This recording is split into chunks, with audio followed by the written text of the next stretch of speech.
नमस्कार, मैं विमलेंदु चैतन्य और आप देख रहे हैं अब तक बिहार। चैतन्य कम्युनिकेशंस के समाचार प्रभाग में आपका स्वागत है। आइए चलते हैं आज की पहली खबर की ओर। आज पूरी दुनिया में महामारी का रूप अख्तियार कर रहा है स्ट्रोक, जिसे आमतौर पर ब्रेन स्ट्रोक के रूप में जानते हैं। इसे आम बोलचाल की भाषा में पैरालिसिस या लकवा के भी नाम से जाना जाता है। यह बीमारी आज पूरी दुनिया के लिए चुनौती बनकर खड़ी है। यही वजह है कि वर्ल्ड स्ट्रोक ऑर्गेनाइजेशन ने सन 2010 में इस महामारी को इमरजेंसी घोषित कर दिया था। इसके रिपोर्ट के मुताबिक हर 4 व्यक्तियों में से एक व्यक्ति इस बीमारी का शिकार है। अमूमन 25 वर्ष की आयु में यह बीमारी होने की संभावना प्रबल होती है। इस बीमारी में 80 से 90% तक रोकथाम की गुंजाइश होती है। ब्लड प्रेशर, शुगर और डायबिटीज जैसी बीमारी को अगर कंट्रोल में रखा जाए तो स्ट्रोक जैसी समस्या से बहुत हद तक बचा जा सकता है। इससे बचने के लिए तैलीय मसाला युक्त खाद्य पदार्थ के अलावे डब्बाबंद खाद्य पदार्थ का सेवन पूर्णतः रोक देनी चाहिए। इसके अलावे हरी पत्तेदार सब्जियां, फल आदि का सेवन ज़्यादा से ज़्यादा करना चाहिए। ऐसा करने से आप मोटापा से जनित होने वाली समस्त बीमारियों से मुक्त रह सकते हैं। इस बाबत एपीआई मगध डिवीजन ने लोगों में अवेयरनेस फैलाने के उद्देश्य से एक साइंटिफिक सेशन का आयोजन किया। इस सेमिनार में पटना के चर्चित चिकित्सकों में मुख्य तौर पर पीएमसीएच न्यूरोलॉजी के चिकित्सक डॉक्टर गुंजन, पारस अस्पताल के डॉक्टर हेमंत और डॉक्टर झा ने अपने व्याख्यान में इस बीमारी से बचने के उपाय बताए। यह आयोजन गया शहर के होटल आर्यावर्त के खूबसूरत सभागार में आयोजित की गई, जिसमें शहर के प्रख्यात चिकित्सक डॉक्टर एन राय, डॉक्टर मृत्युंजय कुमार, डॉक्टर राम सेवक प्रसाद, डॉक्टर पीके सिन्हा, डॉक्टर के लोहानी, डॉक्टर पीके सिंह और डॉक्टर सीएल नारायण के अलावे मेडिकल कॉलेज के स्टूडेंट्स मौजूद थे। अब तक बिहार ब्यूरो रिपोर्ट, गया। आज वर्ल्ड स्ट्रोक डे है और इस अवसर पर एपीआई मगध डिवीजन ने एक सेमिनार आयोजित किया, जिसमें पटना से स्पीकर्स आ करके स्ट्रोक के बारे में बताए। स्ट्रोक और लकवा के बारे में सभी लोग जानते हैं। ये एक ऐसी कंडीशन है कि एक बार हो जाती है तो परिवार के लिए, मरीज के लिए ये एक कर्ज साबित होता है और पेशेंट अगर रिकवरी करता है तो कुछ न कुछ उसको रेडियोल पैरालिसिस रह जाती है। ये एक चीज़ बहुत अच्छी चीज़ है कि ये प्रिवेंटेबल है, इसको हम प्रिवेंट कर सकते हैं, लकवा को प्रिवेंट कर सकते हैं। सबसे इम्पॉर्टेंट प्रिवेंशन के लिए कि उसके रिस्क फैक्टर जो कारण है, जिसको कारण स्ट्रोक होता है, उसको अगर हम कंट्रोल करें। और ये जो है इसमें रिस्क फैक्टर, सबसे important risk factor blood pressure. Blood pressure को हम लोग चोर बीमारी कहते हैं। आधा लोगों को तकलीफ रहता है, आधा लोगों को नहीं। इसलिए पेशेंट जो होता है, जिसको तकलीफ रहता है, उसको दवा खाता है, कुछ देर बाद ठीक है दवा छोड़ देता है, या जिसको तकलीफ नहीं रहता रेगुलर चेकअप नहीं कर रहा था, इसलिए लकवा होकर। इसलिए ब्लड प्रेशर को आप अगर है तो उसको कंट्रोल जरूर रखें, चाहे आपको तकलीफ हो या न हो, दवा खाते रहें। जिसको ब्लड प्रेशर नहीं है, सर्टेन एज के बाद ब्लड प्रेशर होना जरूरी है, 40% के बाद। इसलिए एवरी 6 महीना साल भर में अपना एक बार बीपी चेक जरूर कराएं। ब्लड प्रेशर के अलावा आपको जो और कंडीशन जिसमें लकवा मारता है वो है डायबिटीज, जो स्मोक करता है, जिसके खून में चर्बी ज़्यादा होता है, जो मोटा होता है, सेडेंटरी लाइफ रखता है। तो ये सब चीज़ें अगर आपके पास हैं तो आपको इनको कंट्रोल करना है, स्मोकिंग बंद करना है, अपने वेट को कंट्रोल करना है, अपने आहार जैसे लाइफ स्टाइल को चेंज करना है।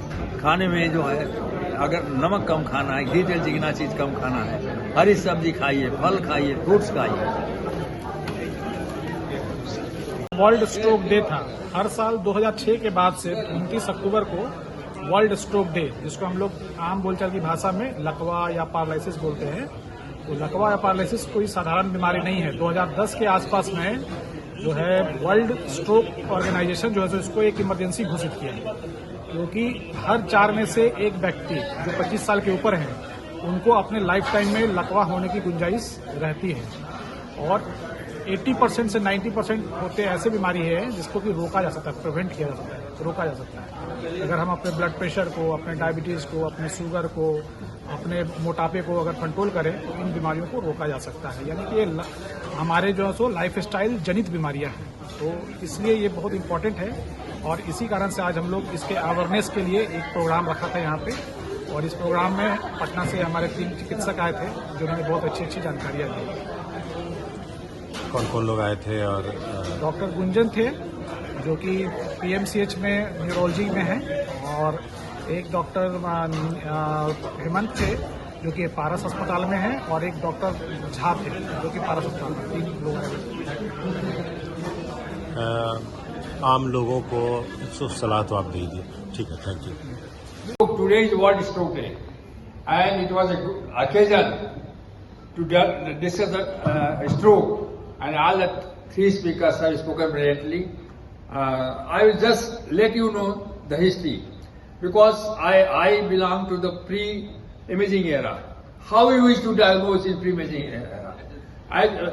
Do you remember one president died of the severe hypertension without treatment? American Roosevelt. American, you see what happened? In our time, they say age plus 100 was the BP, normal BP. So, once the BP is there, they take to be physiological. And he died on the hand. So, nowadays, if you want to, the message today is prevent stroke, because the first message is 60 to more than 80% stroke is preventable. Treat the underlying predisposing causes. Modifiable causes is environment control, age, other sex and everything race. But the one which you control is hypertension, is the one which is very important, hemorrhagic stroke. But others, diabetes, dyslipidemia, smoking, obesity, these all are there. And in younger age group, if the patient presents with a stroke, mostly in our part, in India, still rheumatic heart is very common. But in external, rheumatic heart is it is not there. Now they say aortic stenosis is the more common. Now coming to the how to diagnose, whether the patient pre-imaging era, whether the patient has hemorrhagic stroke or non-hemorrhagic stroke. Any patient presenting with the unconsciousness, it was taken that more than 2/3 will be hemorrhagic. And if the patient is conscious, more than 2/3 will be non-hemorrhagic. But conscious patient is presenting with a severe headache, vomiting, persistent headache, vomiting, we take it that is hemorrhagic. That was there because of them there, and used to manage like that. And how to diagnose which artery is involved? You see, as you are in 3 artery, you know, anterior cerebral, middle cerebral artery, and posterior cerebral artery. If the weakness is more marked in the lower limb, or if the recovery is more in the upper limb, it was anterior cerebral. If it is more in the weakness is more in the upper limb, it is middle cerebral. And if there is a cross hemiplegia or cortical blindness, it is posterior cerebral. This was the clinical diagnosis. Nowadays imaging is there, but it was the clinical diagnosis. What is the cross hemiplegia? Again, cross brain stem is supplied by vertebral artery. If the lesion is midbrain, it is the third or palsy contralateral hemiplegia. We call it Weber syndrome. The Miller-Goldberg syndrome was Barnes, and Fowley syndrome or Barber palsy was in Magellan. These were the clinical diagnosis. So we were more trained as a clinician.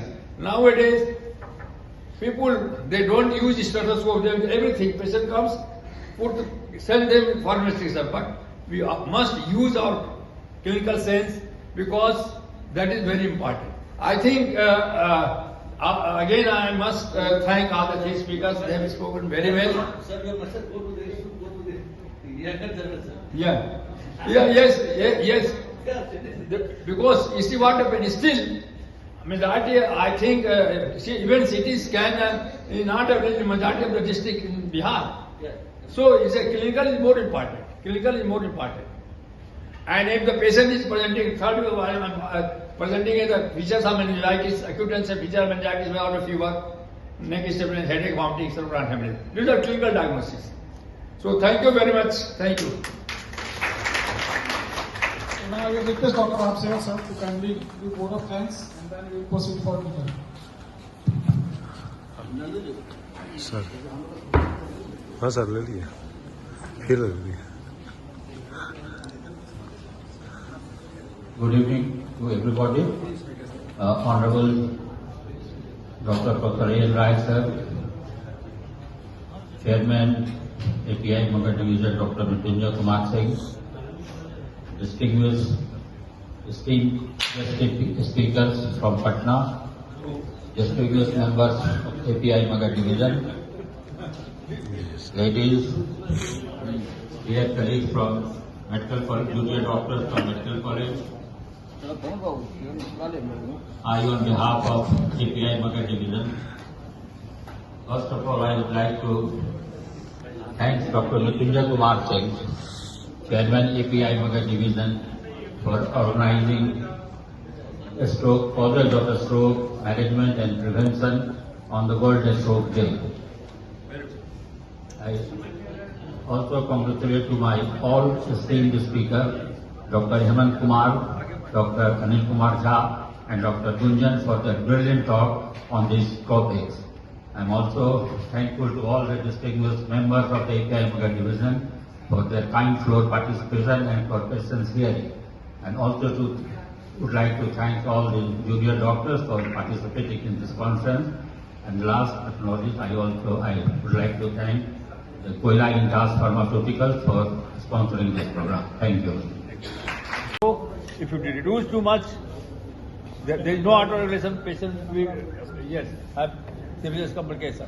So what is the BP goal nowadays? What is the? In ischemic stroke, if patient is planned for thrombolysis, then goal is to reduce the blood pressure to less than 180 by 110 for thrombolysis. If thrombolysis is not planned, then blood pressure is lowered only when blood pressure is more than 220 by 120.